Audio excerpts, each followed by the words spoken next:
দুটো ডিম নিয়েছি, একটা চিজ নিয়েছি, আর কুচনো পেঁয়াজ নিয়েছি, লবণ, ব্ল্যাক পেপার, চিলি ফ্লেক্স।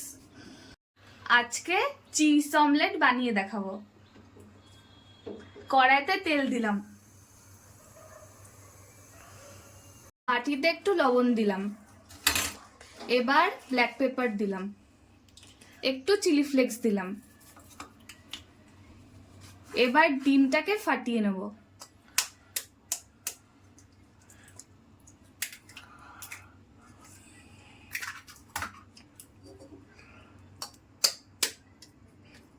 এবার ডিমটা মিক্স করে নেব।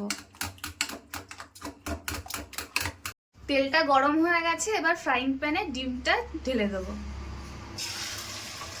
এবার এর মধ্যে চিজগুলো দিয়ে দেব।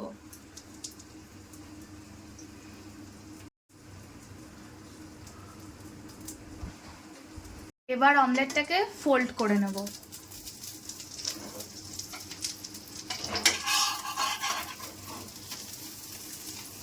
যখন অমলেটটা হালকা ব্রাউনিশ হয়ে যাবে তখন উল্টে দেব।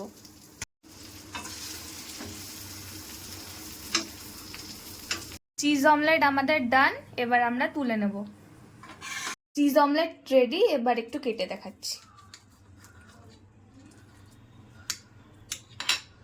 চিজ অমলেটটা আমাদের রেডি, এবার সার্ভ করব।